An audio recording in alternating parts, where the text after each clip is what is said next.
We all know that feeling, right? First day on a new job, you're nervous, want to make a good impression, definitely don't want to screw anything up. Yeah. But what if that ordinary first day, that professional duty, it just morphs into something terrifying? Exactly. When the routine itself becomes the trap. So today we're looking at 3 true stories, chilling ones, where someone's very first shift turned into, well, frankly, a fight for survival. Mundane job, anything but mundane reality. And it's fascinating and terrifying how often true horror hides behind these really ordinary situations, like just clocking in. We're going to explore what happens when a professional role clashes right up against primal fear. These aren't just random events. They often exploit the very structure of the job, being alone, being in a strange place. Right. So our mission today, narrate 3 accounts. People whose first shift could have easily been their last. Yep. Situations that just defied explanation or even basic safety. We'll start with the night of caretaking. Something that should have been routine, but it could quickly devolve into menace. Yeah, the vulnerability in caregiving situations is already high. Let's unpack this one. Okay, so this first account centers on a direct care aide, experienced. Hired for an overnight shift. The patient is Martha.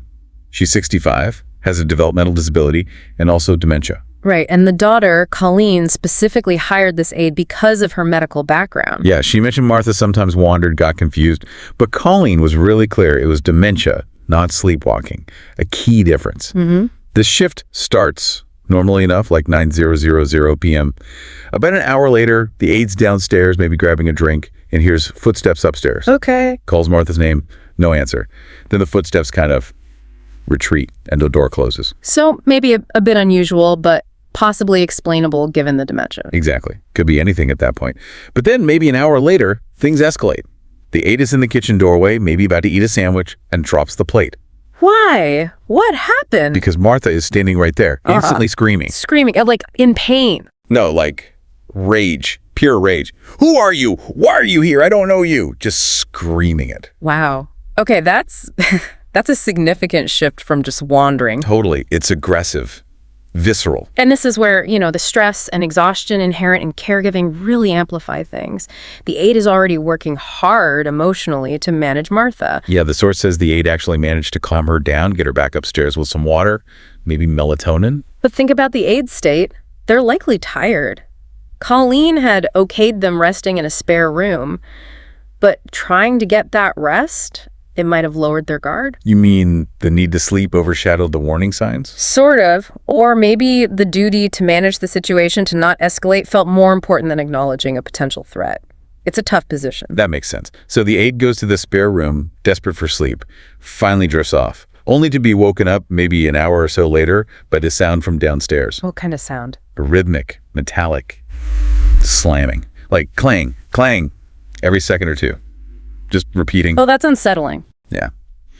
So the aide creeps downstairs, heart probably pounding, peeks into the kitchen. It's pitch black. Yeah. And sees Martha's silhouette standing right in front of the oven, just repeatedly slamming the oven door shut. Hard. Wow. Just the image, the silhouette, the repetitive kind of violent action in the dark. Well, that's deeply disturbing. Right. It doesn't feel like simple confusion anymore. No, it feels deliberate, almost ritualistic. So the aide whispers Martha's name, and Martha just stops, turns, walks right past the aide, doesn't say a word, goes upstairs and slams her own bedroom door. And the aide follows. Yeah, follows her up, finds Martha in her room, just standing silently by the bed, facing the wall. Facing the wall. Yep, completely still, silent. Okay, this is getting stranger and stranger. So the aide, probably freaked out but still trying to manage, gets Martha back into bed, tries to rest again in the spare room, wakes up again. Much later this time. The room's dark. But the closet door, which was closed, is now cracked open. Oh, no. And from the crack, the aide sees the shadow of a head peeking out. That's pure nightmare fuel. Just a shadow. Yeah. And then Martha steps out of the closet, approaches the bed, starts repeating the same things from before. Who are you? I don't know you. That screaming accusation again. Okay, this is it. The confrontation. The aide is terrified, fumbling for the bedside lamp, clicks it on, and the light reveals it. Martha's holding a huge kitchen knife. Oh my God. Yeah. Suddenly, it's not about dementia management. It's immediate danger. The shift from patient to threat is complete. And terrifyingly intimate, being cornered like that. The aide screams, instantly figures out an escape plan, jump off the far side of the bed, does it. Martha takes this swing with the knife slow, maybe weak because of her age or condition, but the intent is absolutely there. She swung the knife. Wow. The aide gets out, runs out of the house. Yeah. Total panic. And calls 911. No. Yeah. Calls Colleen, the daughter. That's interesting and troubling. Why Colleen first? It highlights a really difficult aspect of home care, right?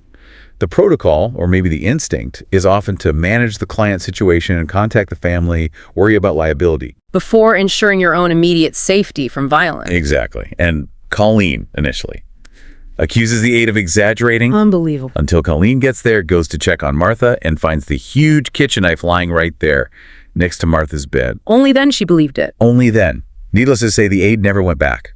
First shift, last shift. A truly horrifying ordeal. The trust required in that job just completely shattered. Okay, let's shift gears. From that kind of intimate, trust-based terror to something more calculated. Cold deception. This is the story of a new plumber. Right, and this one really demonstrates how the basic requirements of service work, going to unfamiliar places, often alone, working in vulnerable positions, can be exploited. Totally. So, new plumber, first service call. Sent out for a reported leaky pipe. The location itself is already a red flag. Remote area, kind of undesirable. He gets there, and the house. What about it? It's described as absolutely disgusting looking. Completely run down, looks like no one's lived there in years, boarded up windows maybe. The source implies extreme neglect. Okay, so immediately things feel off. Who called for the plumber? A middle-aged man answers the door. Yeah. And the plumber notes two things immediately. One, this guy has this unnerving smile, like unnaturally wide, disproportionate. Creepy. And two, his voice, soft, high-pitched, almost like a giggle when he speaks. That mismatch. The creepy smile and the odd voice. Classic signs something isn't right. It's performative. Exactly. Like he's trying too hard to seem harmless. The plumber goes inside. Okay. The house is completely empty. No furniture. Nothing. Just bare floors. Whoa. So the rundown exterior matched the interior? Yep. The man just shrugs, says they just moved in. Right. Into a derelict house with no belongings. That's not convincing. Not at all. The whole setup feels designed to isolate. No witnesses, nowhere to run easily. Predatory environment. So the plumber, trying to do his job, slides under the kitchen sink to check this supposed leak. And instantly the client does something really weird. He stands directly over the plumber, legs spread wide. So the plumber is literally sandwiched between the guy's feet while lying on his back. Oh, that is intensely uncomfortable and intimidating. Violating personal space deliberately. Yeah, the plumber feels totally trapped. He asks the guy to back up, which he does, a little. But that feeling of being watched, of being scrutinized, Yeah. it doesn't go away. The power dynamic is completely skewed. The client is literally standing over the worker. So the plumber checks everything under the sink. No leak. Nothing wet. No leak. None. So he gets out, tests the faucet just to be sure. No water comes out at all. The pipes are dry. Okay, so the entire premise of the call was false. Completely. And the client, still smiling, that weird smile, just shrugs it off.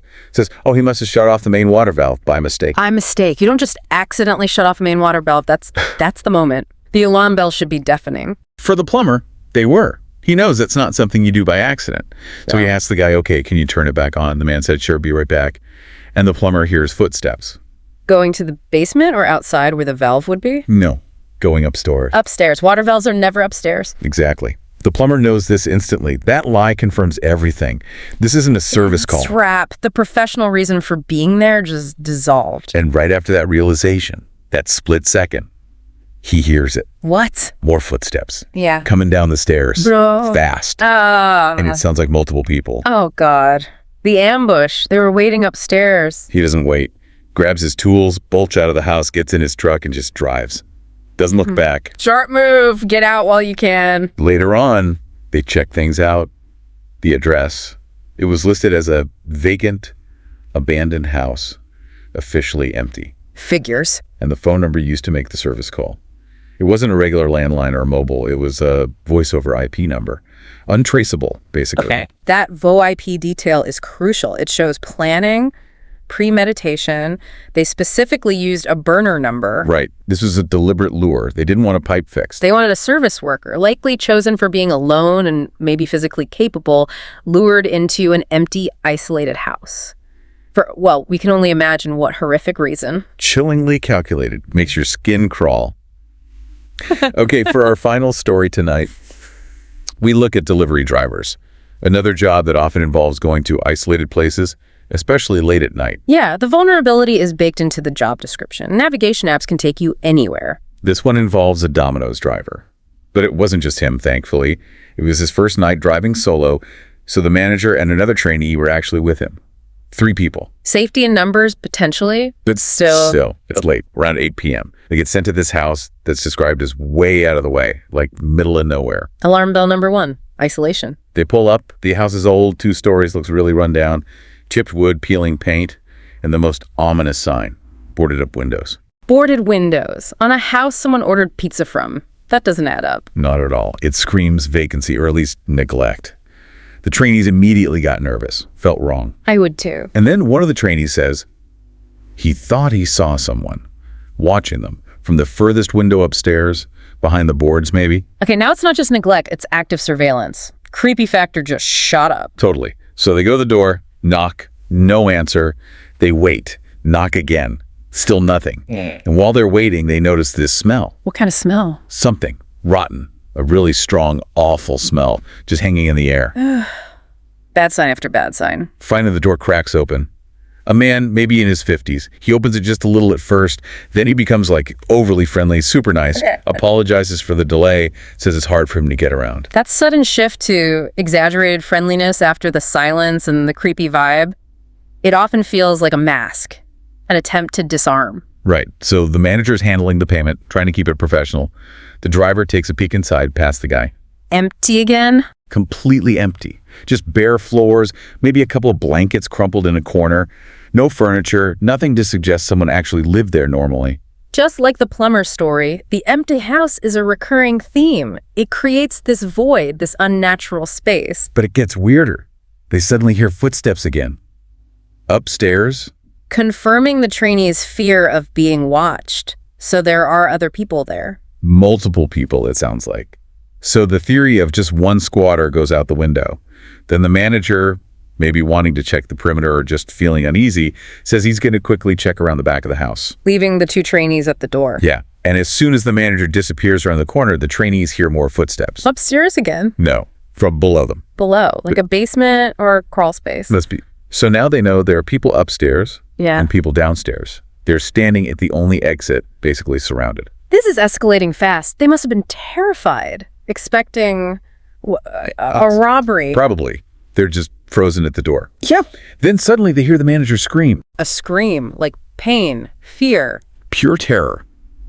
And the sound of him running, like full speed, back towards the front of the house. He bursts around the corner. Doesn't even explain, just yells, "Go! Get in the car now!" Just pure panic command. They don't ask questions. All 3 pile into the car, slam the doors, manager floors it, peeling out of there. Adrenaline must have been off the charts. What did he see? Once they were safely down the road, manager finally explained. Shaking. He went around back, and in the darkness behind the house, he saw a group of people standing around a small campfire, like a makeshift one. Okay. A bit strange, but maybe just people camping rough. No, he said. In the middle of their circle, they were all just sitting there, watching and laughing at a baby deer. Laughing at a baby deer? What were they doing to it? The source doesn't detail explicit violence, but the implication is horrific. The focus on the animal, the collective watching and laughing, it suggests something deeply disturbing. A sadistic ritual, maybe? Wow. That's not robbery. That's something else entirely. It's a psychological violation. Witnessing that kind of casual cruelty, that group mentality. Exactly. It breaks all the rules. They walked into something profoundly wrong. Like some kind of cult activity, maybe. The feeling was intense. I can only imagine the sheer wrongness of it. It's not a threat you can easily categorize or process. The aftermath. The driver and the other trainee quit Domino's immediately. That night. Don't blame him. The manager lasted about another month, then he quit too. That one shift, witnessing that, it just changed things for all of them, permanently. So 3 stories, 3 first shifts.